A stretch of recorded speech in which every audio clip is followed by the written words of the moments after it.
사도신경으로 신앙 고백 드리겠습니다. 전능하사 천지를 만드신 하나님 아버지를 내가 믿사오며 그 외아들 우리 주 예수 그리스도를 믿사오니 이는 성령으로 잉태하사 동정녀 마리아에게 나시고 본디오 빌라도에게 고난을 받으사 십자가에 못 박혀 죽으시고 장사한 지 사흘 만에 죽은 자 가운데서 다시 살아나시며 하늘에 오르사 전능하신 하나님 우편에 앉아 계시다가 저리로서 산자와 죽은 자를 심판하러 오시리라. 성령을 믿사오며 거룩한 공예와 성도가 서로 교통하는 것과 죄를 사하여 주시는 것과 몸이 다시 사는 것과 영원히 사는 것을 믿사옵나이다. 아멘. 오늘 은혜 받으실 하나님의 말씀은 누가복음 4장 16절로 21절의 말씀입니다. 누가복음 4장 16절로 21절의 말씀은 신약성경 94페이지에 있습니다. 다 같이 누가복음 4장 16절로 21절의 말씀을 합독하시겠습니다. 예수께서 그 자라나신 곳 나사렛에 이르사 안식일에 늘 하시던 대로 회당에 들어가사 성경을 읽으려고 서심해 선지자 이사야 글을 들이거늘 책을 펴서 이렇게 기록된 데를 찾으시니 곧 주의 성령이 내게 임하셨으니 이는 가난한 자에게 복음을 전하게 하시려고 내게 기름을 부으시고 나를 보내사 포로된 자에게 자유를 눈먼 자에게 다시 보게 함을 전파하며 눌린 자를 자유롭게 하고 주의 은혜의 해를 전파하게 하려 하심이라 하였더라. 책을 덮어 그 맡은 자에게 주시고 앉으시니 회당에 있는 자들이 다 주목하여 보더라. 이에 예수께서 그들에게 말씀하시되 이 글이 오늘 너희 귀에 응하였느니라 하시니 아멘. 함께 믿음의 고백을 드리겠습니다. 성령의 권능으로 일어나 빛을 발합시다. 저는 오늘 누가복음 4장 16절로 21절의 말씀을 가지고 우리의 삶의 소망이 되시는 예수님이라는 제목으로 은혜를 나누도록 하겠습니다. 우리 인생에 있어서 중요한 것은 바로 만남입니다. 우리는 태어나서 부모님과 만나게 되고 함께하는 친구들을 만나게 되며 인생의 지혜를 가르쳐 주시는 선생님들을 만나게 됩니다. 그런 만남을 통해 생각이 자라게 되고 또 꿈을 꾸게 되며 사회 구성원으로 성장하게 되는 것이죠. 지금의 나는 그러한 수많은 만남의 결과인 것입니다. 이런 배움과 만남의 연속이 바로 우리의 인생입니다. 저는 모태신앙으로 어려서부터 교회에 다녔습니다. 주일이 되면 가장 멋진 옷을 입고 교회 갔습니다. 친구들은 주일에 쉬고 또 놀러 다니는데 저는 주일에 무슨 일이 있어도 교회 갔습니다. 어려서부터 부모님을 따라 신앙생활을 했기에 그런 것들이 당연한 것이라고 생각했습니다. 하지만 사춘기가 오고 나서 저의 신앙에도 반항기가 찾아옵니다. 나도 주일에 놀러 갈 거야 라고 생각하고 친구들이랑 신나게 놀고 한 번은 주일을 빼먹었습니다. 그렇게 하면 즐거울 줄 알았는데, 그렇게 하면 정말 마냥 신날 줄 알았는데, 그렇게 교회를 빼먹고 시작한 한 주는 너무나도 힘들었습니다. 그래서 저는 생각했습니다. 일단 주일은 교회를 가자. 약속이 생기면 예배를 마치고 약속을 잡자라고 마음을 먹었습니다. 믿음이 있어서 그렇게 했던 것이 아니라 그렇게 하지 않으면 왠지 마음에 꺼리낌이 있으니까, 그렇게 하지 않으면 왠지 하나님께 혼이 날 것 같아서 교회에 갔습니다. 믿음 생활이 아닌 종교 생활을 했던 것이죠. 하지만 신실하신 하나님은 하나님의 때에 저를 만나 주셨습니다. 육신의 연약함과 질병으로 삶에 대한 이유와 목적을 잃어버렸을 그때에 하나님께서 저를 만나 주신 것입니다. 벼랑 끝에 몰려서 끝이구나, 이제 정말 끝이구나 라고 생각했을 그때 하나님께서는 놀라운 구원을 보여주셨습니다. 크신 하나님께서는 육신의 연약함까지도 사용하셔서 선으로 바꾸시고 하나님의 살아계심을 알게 하셨던 것입니다. 하나님을 만나자 저는 종교 생활에서 벗어날 수 있었습니다. 이제는 복을 받기 위해서 두려움 때문에 교회 가지 않습니다. 나를 지으시고 나의 삶의 주인이 되신 그 하나님을 만나기 위해서 삶의 이유와 목적이 예배임을 깨닫게 되어서 교회에 나가게 되었습니다. 우리의 인생도 마찬가지입니다. 내가 잘 나가고 계획하는 일들이 뜻대로 풀리며 사람들이 나를 인정해줄 그때에는 하나님을 찾지 않습니다. 하나님 없이도 잘 살 수 있을 거라고 생각합니다. 하나님을 믿으라고? 나는 내 주먹을 믿지. 이것이 사람의 본성입니다. 그러나 알 수 없는 인생의 문제가 찾아와 나의 힘과 능력으로 그것을 해결할 수 없을 그때에 우리는 하나님의 이름을 부릅니다. 하나님, 정말 살아계시다면 나를 좀 만나주세요. 하나님, 나를 좀 도와주세요. 나를 고쳐주세요. 나를 좀 살려주세요. 라고 기도하게 됩니다. 하나님 없이 살 수 있다던 인생이었지만 하나님의 이름을 부르며 하나님의 간절한 도움을 구할 때 신실하신 하나님께서는 우리를 외면하지 않으시고 만나주시더라고요. 그리고 그분의 강한 팔로 우리를 건져내 주십니다. 누가복음 15장에 보면 탕자의 이야기가 나옵니다. 탕자는 아버지가 주신 분깃을 가지고 먼 곳으로 떠나게 됩니다. 아버지가 없는 곳으로 아버지의 손에서 벗어나 행복을 찾아 떠나죠. 손에 돈이 있을 때는 행복했습니다. 그의 선택이 옳은 것 같았습니다.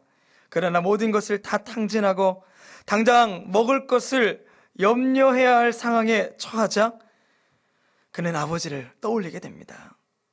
돌아가고 싶지만 돌아갈 수 없습니다. 염치가 없기 때문에 그렇죠. 그는 아들이 아닌 품꾼의 하나로 써달라고 하자 한낱 작은 희망을 가지고 집으로 돌아갑니다. 그의 발걸음이 어떠했을까요? 아마 집으로 가는 내동 너무나도 무거웠을 것입니다. 그러나 탕자를 본 아버지는 어떠했습니까? 멀리 보이는 사람이 아들임을 단번에 알아차리고 달려가 껴안고 입을 맞추며 그의 손에 가락지를 끼우고 새 옷을 입혀줍니다. 아버지는 이미 탕자를 용서하신 거예요. 묻지도 따지지도 않은 아버지의 한없는 사랑의 폭격 앞에 그의 마음은 녹아져 내리게 됩니다. 누가복음 15장 21절로 24절에 아들이 이르되 아버지, 내가 하늘과 아버지께 죄를 지었사오니 지금부터는 아버지의 아들이라 일컬음을 감당하지 못하겠나이다 하나, 아버지는 종들에게 이르되 제일 좋은 옷을 내어다가 입히고 손에 가락지를 끼우고 발에 신을 신기라. 그리고 살찐 송아지를 끌어다가 잡으라. 우리가 먹고 즐기자. 이 내 아들은 죽었다가 다시 살아났으며 내가 다시 잃었다가 다시 얻었노라 하니 그들이 즐거워하더라. 할렐루야. 아버지는 하나님을 뜻합니다. 탕자는 하나님을 떠난 우리예요. 우리가 하나님을 떠난 것이지 하나님이 우리를 떠난 것이 아닙니다. 하나님의 사랑은 탕자를 기다리는 아버지처럼 늘 우리와 함께 하시는 거예요. 그래서 사랑의 하나님은 죄에 빠진 우리를 구원하시려 예수를 보내주십니다. 그 예수님을 통해서 우리가 죄사함과 구원과 영생을 얻게 된 줄 믿습니다. 사람이 아무리 죄 많은 것을 가져도요, 구원받지 못한다면 아무 소용이 없을 것입니다. 사역을 하며 장례를 치르게 될 때 우리의 인생이 얼마나 안개와 같고 또 풀과 같은지를 몸소 깨닫게 됩니다. 살아있을 때 아무리 많은 것을 가졌다 할지라도 하나님께 갈 때는 모두가 다 빈손으로 가는 거예요. 그렇기 때문에 우리는 가져갈 수 없는 것을 소유하기 위해 인생을 사는 것이 아니라 영원한 가치를 따라 살아가는 인생들이 되어야 할 줄 믿습니다. 영원한 가치가 무엇인가요? 바로 예수님이십니다. 오늘 우리가 함께 읽은 누가복음 4장의 말씀은 예수님께서 회당에서 이사야 61장 말씀을 읽으시는 모습을 보여주고 있어요. 하나님이 메시아를 보내줄 것인데 그 메시아가 오게 되면 포로된 자가 자유케 되며 눈먼 자가 다시 보게 되며 눌린 자들이 자유롭게 된다는 거예요. 회복을 선포하십니다. 어떻게 이런 일들이 일어나게 될까요? 가난한 자들에게 복음을 전하게 하시고, 육신적으로 가난한 자들만을 말하는 것이 아닙니다. 물론 우리 크리스천들은 가난한 자들, 예수님의 사랑에 필요한 자들을 힘써 도와야 합니다. 하지만 여기에서 말하는 가난한 자들이란 신앙적으로 메마른 자, 굶주린 자, 세상을 살아가지만 삶의 이유와 목적을 잃어버린 채 방황하며 세상의 종이 되어 살아가는 자들에게 오직 예수님만이 길이시고 빛이시며 소망이 되신다라는 그 복음을 전파하라는 거예요. 그래서 복음 안에는 능력이 있는 줄 믿습니다. 예수님을 만난 사람들이 그 복음을 듣고 삶의 변화를 경험하게 되는 거예요. 고린도후서 5장 17절 말씀에 그런즉 누구든지 그리스도 안에 있으면 새로운 피조물이라. 이전 것은 지나갔으니 보라 새 것이 되었도다.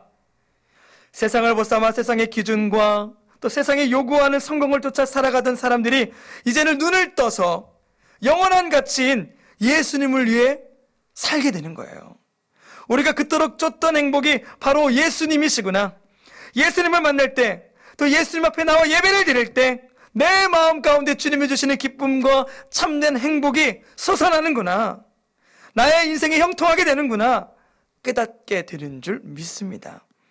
12명의 제자들은 그 예수님 안에 있는 보물과 가치를 발견한 사람들이에요. 그래서 자신의 온 삶을 예수님을 위해 헌신합니다. 성경은 영원한 가치를 발견하고 그 가치에 올인한 사람들의 이야기가 기록되어져 있는 말씀이에요. 베드로는 예수님을 만나자 배와 그물을 버리고 따릅니다. 삭개오는 예수님을 만나자 자신의 소유를 가난한 자들에게 나누는 사람이 됩니다. 고넬료는 어땠나요? 그는 이방 사람이었음에도 불구하고 하나님을 경외하고 가난한 자들을 구제하기 힘씁니다. 자주장사 루디아는 바울이 복음을 전하는 데 있어서 그 옆에서 가장 큰 힘이 됩니다. 자신이 할 수 있는 힘껏 바울을 돕습니다. 예수님을 만나기 이전에는 내가 나를 위해서 살았는데 예수님을 만나고 복음이 심겨지게 되자 자신의 삶을 주님께 드리게 되더라는 것입니다. 자신의 것을 주님을 위해 드릴 수 있는 인생이 되더라는 것입니다. 그 인생의 가치가 바뀌게 된 줄 믿습니다. 우리가 보통 이렇게 수련회나 부흥의 날 뜨거운 성령의 불을 받고 나서 이런 찬양을 부르잖아요. 주님 내가 여기 있사오니 나를 써 주소서. 나의 마음 나의 몸 주께 드리오니 주 받으옵소서. 하나님 내가 여기 있으니 나를 써달라고, 이사야의 고백처럼 나를 보내달라고 그렇게 찬양을 부르잖아요. 열심히 사는 거 너무나도 중요합니다.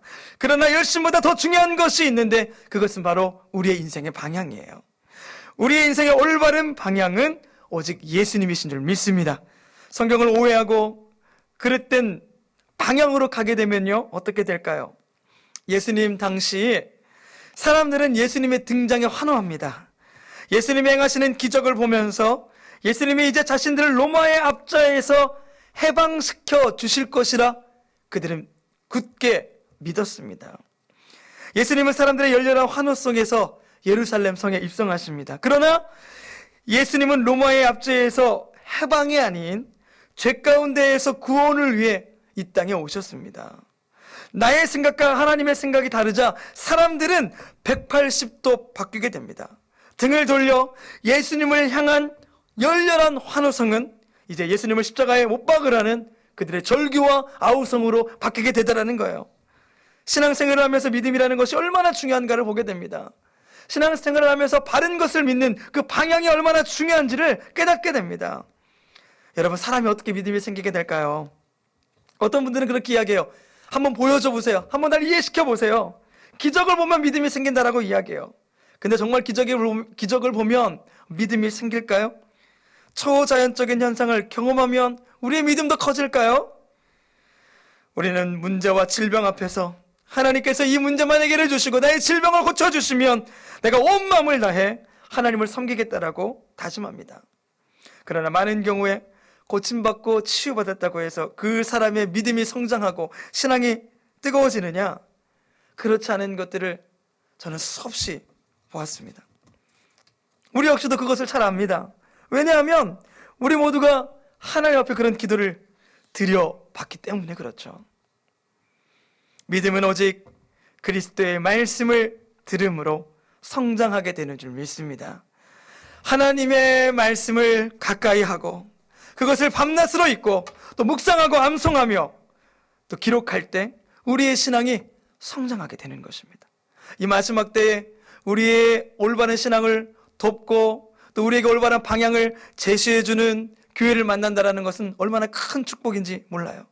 저는 우리 성산순복음교회 모든 성도님들이 또 교회 생활 안에서 하나님께서 우리에게 이끌어주시는 그 옳은 방향으로 가는 복된 성도들이 되기를 주님의 이름으로 축복합니다. 그래서 우리의 신앙의 절대적인 기준은 기적이 아니라 하나님의 말씀이 되어야 합니다. 하나님의 말씀에 기초한 신앙만이 어떠한 상황과 환경 앞에서도 흔들리지 않을 수 있기 때문에 그래요. 감정에 치우치는 신앙 혹은 맹목적인 신앙, 이러한 신앙은 바람이 불면 금세 흔들리게 되는 거예요. 성경은 그러한 신앙을 모래 위에 집을 지은 것과 같다라고 이야기합니다. 우리는 모래 위가 아닌 반석 위에 우리의 믿음을 세워야 하는 줄 믿습니다. 사람들은 자신들의 생각과 다른 모습으로 오신 예수님을 십자가에 못 박았지만 예수님은 십자가의 피 흘리심을 통해 모든 사람들의 죄를 사해 주시고 우리에게 천국과 구원과 영생의 축복을 주십니다. 우리의 추함과 연약함까지도 하나님은 그분의 선을 이루시는 일로 바꾸시는 능력의 하나님이 되십니다. 할렐루야! 하나님께서는 흠도 점도 없는 어린 양이신 그 아들의 희생으로 우리의 모든 죄의 수치를 덮어주신 거예요. 이처럼 하나님께서는 죄인을 찾으시고 수치스러워하는 자들을 덮으시며 두려워하는 자들을 보호하십니다. 계시록 6장에 보면 하나님의 임박한 심판이 두려워 하나님 앞에서 숨으려 하는 자들, 하나님의 얼굴로부터 숨고 또 울부짖는 사람들의 모습이 나옵니다. 그러나 이제는 더 이상 두려워할 필요가 없습니다. 우리 안에 좋은 것이 없어도 하나님께서 우리에게 먼저 찾아오셨기 때문입니다. 이것이 하나님의 은혜입니다. 이제는 더 이상 부끄러움이, 이제는 더 이상 정죄함과 수치가 없는 거예요. 우리는 죄가 있었고 그것으로 인해 하나님 앞에 감히 나아갈 수 없었는데 하나님께서 친히 우리에게 와주신 것입니다. 이것이 바로 예수 그리스도의 사랑입니다. 창세기 3장의 모습을 보면 하나님께서 동물 가죽으로 옷을 만드셔서 인간의 죄와 수치를 덮어주십니다. 동물 가죽으로 인간의 수치를 덮었다면 그 동물은 어떻게 된 걸까요? 그 동물은 죽어야만 했습니다. 이것이 성경에 나오는 첫 번째 죽음이에요.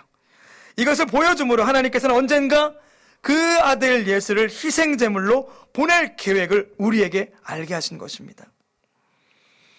그 예수를 믿음으로 말미암아 우리는 이제 더 이상 죄와 사망과 저주 아래 있는 것이 아니라 영원한 천국과 구원의 소망을 누리는 하나님의 자녀가 된 줄 믿습니다.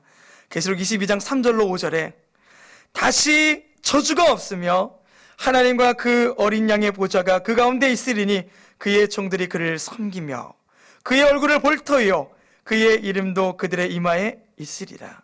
다시 밤이 없겠고 등불과 햇빛이 쓸데없으니 이는 주 하나님이 그들에게 비추심이라. 그들이 세세토록 왕노릇 하리로다. 순복음 신앙에 오중복음과 삼중축복이 있습니다.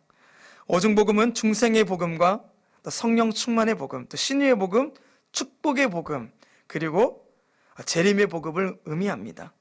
여러분, 요한계시록의 말씀은요, 마지막 때 일어날 일들을 우리에게 미리 보여주는 말씀이에요. 결과가 어떨지를 알아요. 그러면 두려울까요? 두렵지 않을까요?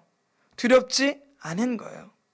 마지막 날은 심판 날이지만 믿는 우리에게는 구원의 날이요, 믿는 우리에게는 소망의 날이 되기 때문인 줄 믿습니다.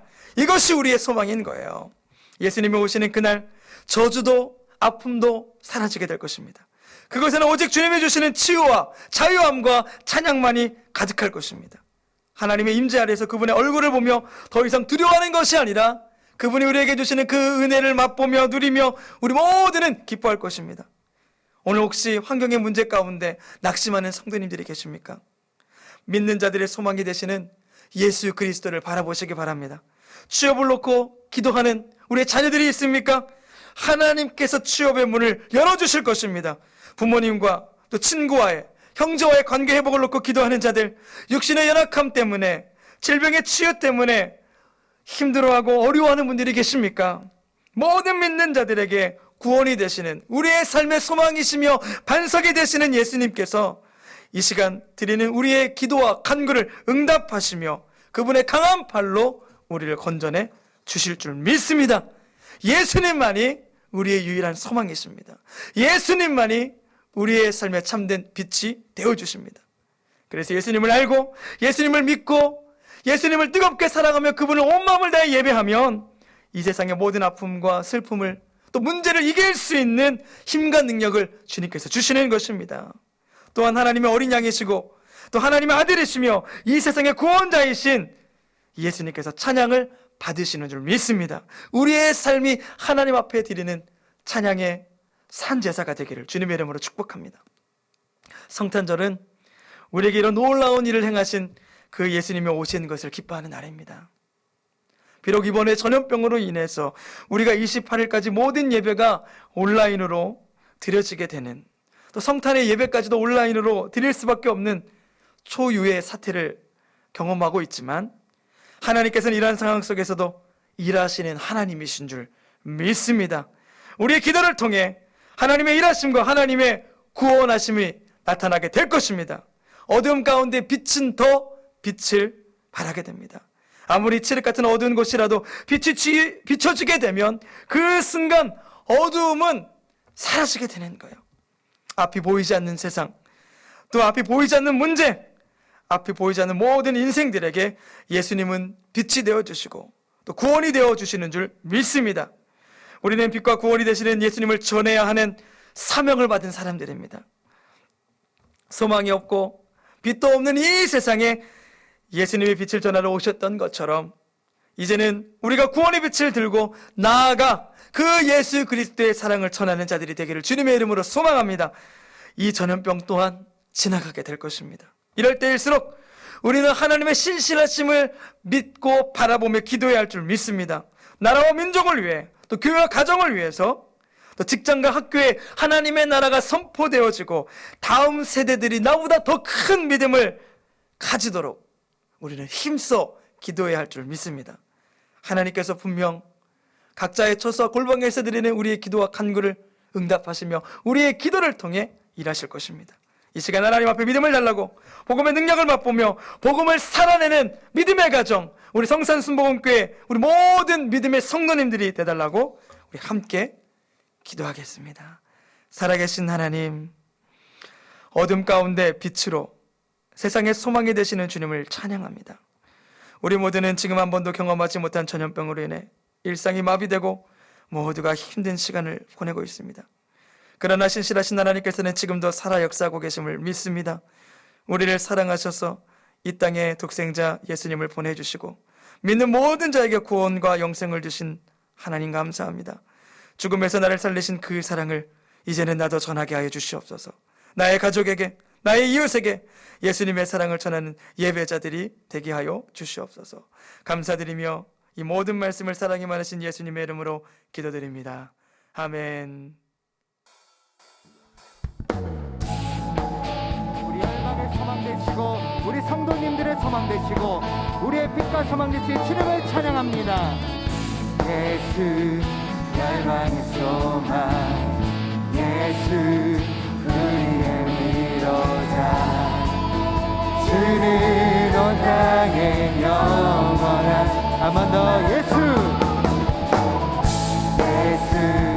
어둠 속에 아멘 예수 변함없는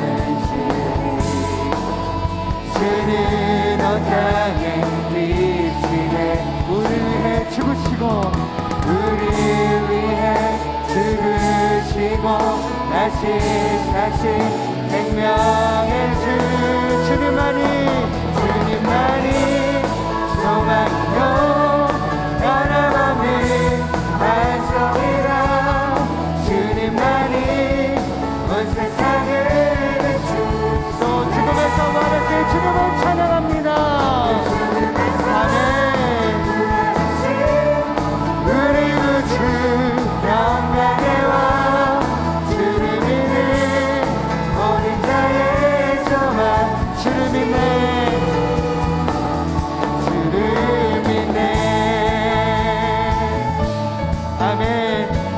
한번 소망 되신 주님을 찬양합니다. 예수 예수 열방의 소망 예수 우리의 위로자 주는 온 땅에 영원한 소망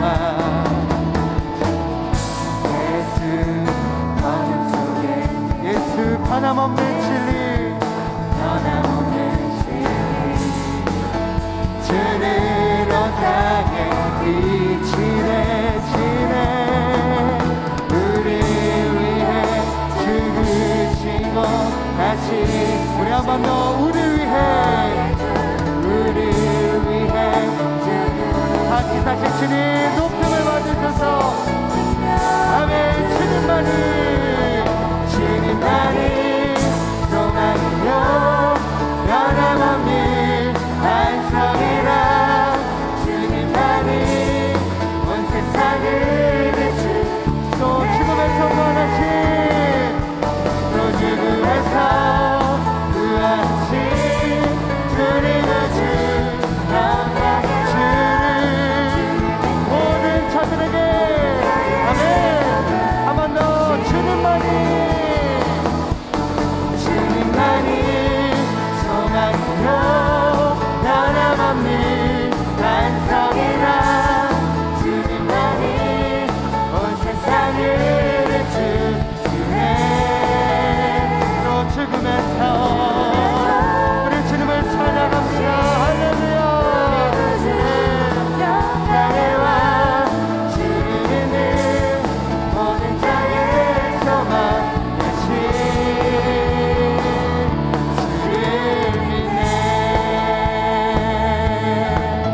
할렐루야 소망 되신 주님께 영광의 박수 올려드리겠습니다.